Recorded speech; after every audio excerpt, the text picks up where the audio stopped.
أعزائنا المشاهدين، نستقبل وإياكم ضيفنا الخاص بمحور حلقتنا هذا اليوم، وأكيد محور حلقتنا يتكلم عن نينوى موصل الحبيبة والآثار أكيد التي تحتويها في تفاصيل أكثر عن ذاكرة الحضارة وهوية وطنية. أكيد نستقبل وإياكم ضيفنا أكيد الدكتور محمود الراشدي الباحث في الشأن الموصلي. صباح الخير دكتور، شلون الصحة؟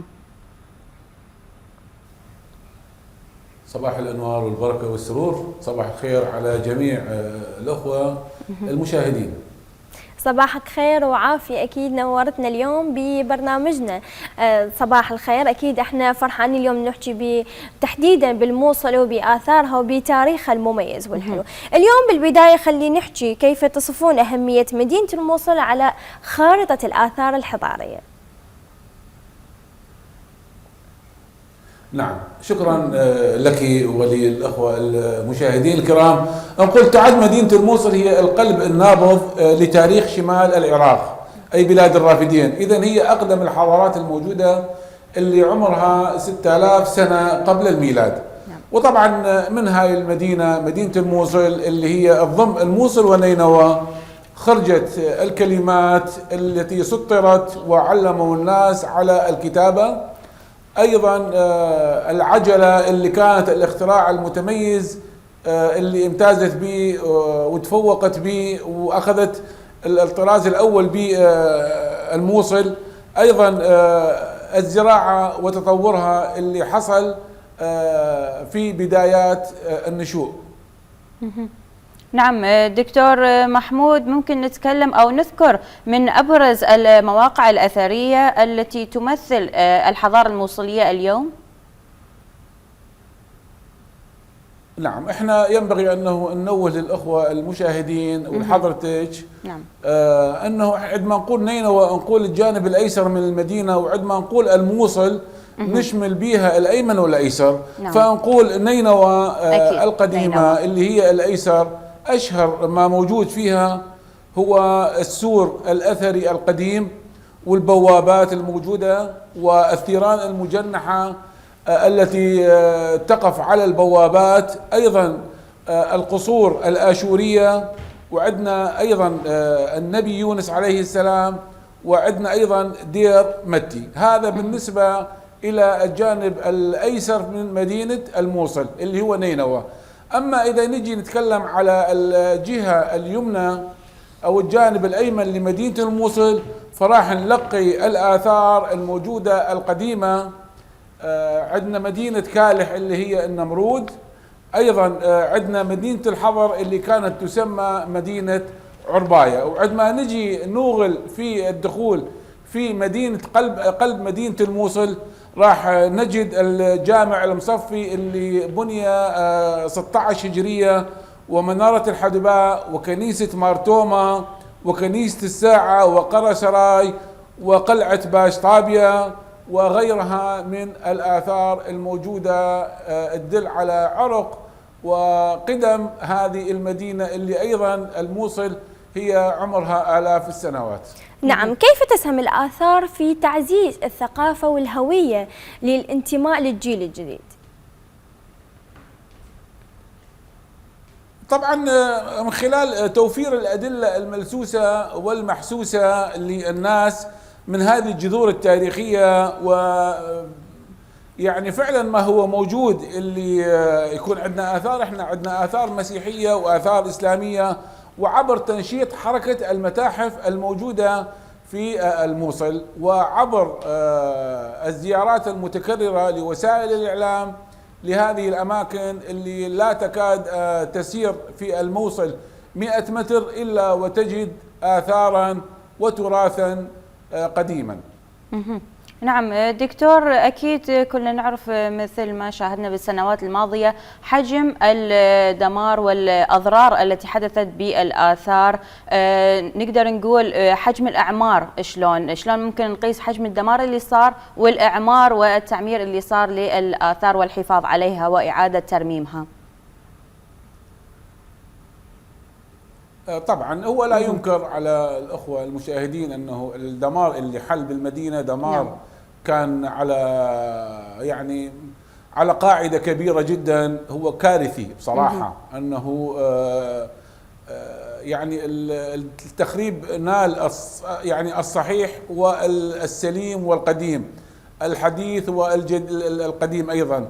لكنه احنا عندنا صارت ثورة الإعمار اللي قامت بها كل من اليونسكو بالشراكة مع الحكومة العراقية، بالشراكة أيضا مع دولة الإمارات، وكذلك الاتحاد الأوروبي واليو ان بي دي، طبعا مع بعض المنظمات اللي هي تابعة للمجتمع المدني، مع بعض المؤسسات الخيرية اللي كلها ساهمت في إعادة إعمار تاريخ مدينة الموصل وعلى مراحل، ابتداء من كنيسة الساعة للآباء الدونيميكان وانتهاء اليوم بمئذنة الجامع الكبير النوري.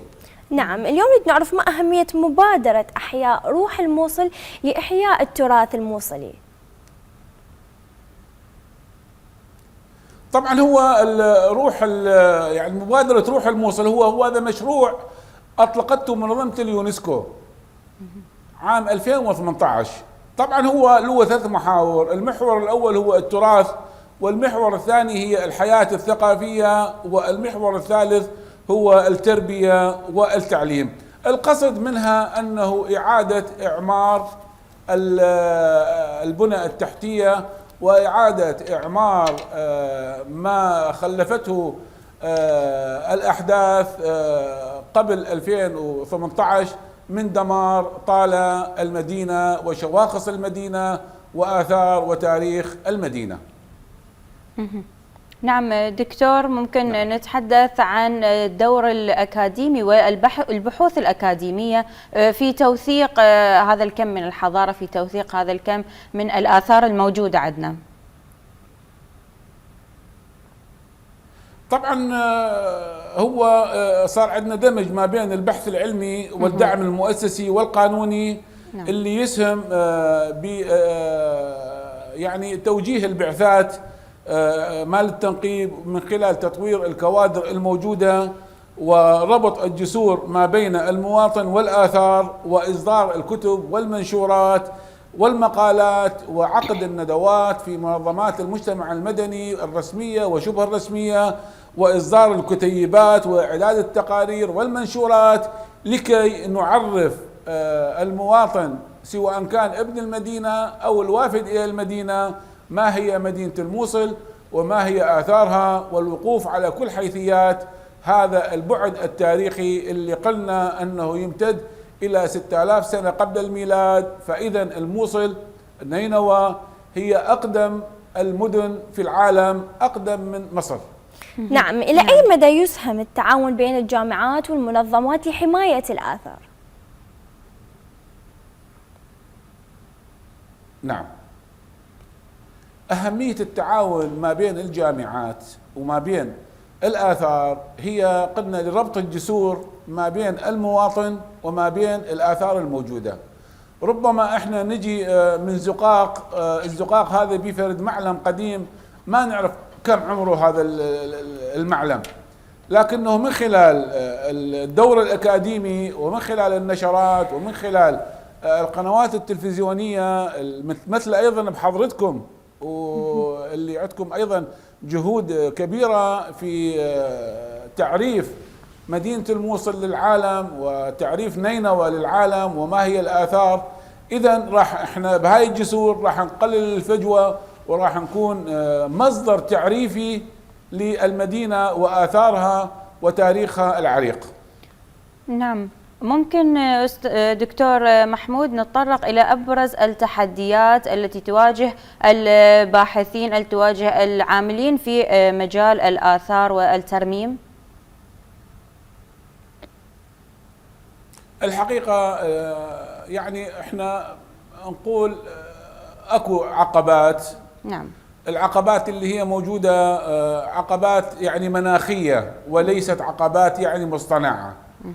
يعني عندنا مثلا قدوم فصل الصيف يكون العمل بها شوية أبطأ، عندنا موسم الشتاء المضى أيضا كانت يعني الأجواء وزخات الأمطار يعني حالت دون أنه يكون العمل مستمر. لكنه رغم هذا التحديات الموجودة البيئية، نقول أكو تحديات وأكو إصرار من قبل الباحثين والعالمين بهذا الشأن، وفعلا استطاعوا أنه يتغلبون على الوقت وعلى الظروف ويعملون بجد ونشاط كخلية نحل متكاملة من أجل إبراز هذه المعالم الأثرية للعالم أجمع. احنا مدينة قديمة، قلنا لا تكاد الرجل يمشي أو المار يمشي 100 متر إلا ويجد تاريخ كبير لهذه المدينة، شرقا وغربا شمالا وجنوبا. نعم. نعم. ما الرسالة التي تحملها آثار الموصل للعالم عن تاريخ العراق وحضارته وآثاره؟ نعم. ممكن تعيدين السؤال؟ تمام. شنو الرسالة اللي تحملها آثار الموصل للعالم عن حضارة العراق وعن تاريخه؟ نعم. طبعا الرسالة اللي هي أول شيء هي رسالة التعايش الموجود، وأهم رسالة توجهها هي التعايش السلمي الموجود بين مكونات أبناء المدينة الواحدة. وهذا التعايش هو أصلا نابع من ملتقى الحضارات. يعني احنا عندنا الديانات الموجودة، المسيحية والإسلام والأيزيديين، عندنا مجموعة أيضا من القوميات.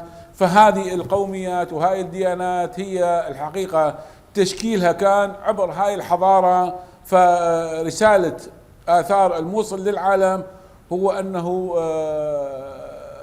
التغلب على التحديات وجعل إرادة الحياة والصمود أمام كل العقبات الموجودة. إذن التعايش هو السمة الأساسية الموجودة في الرسالة سيدتي. نعم دكتور، كيف ممكن أن نساهم في تنشيط السياحة الثقافية لهذه المواقع الأثرية الموجودة في بلدنا الحبيب؟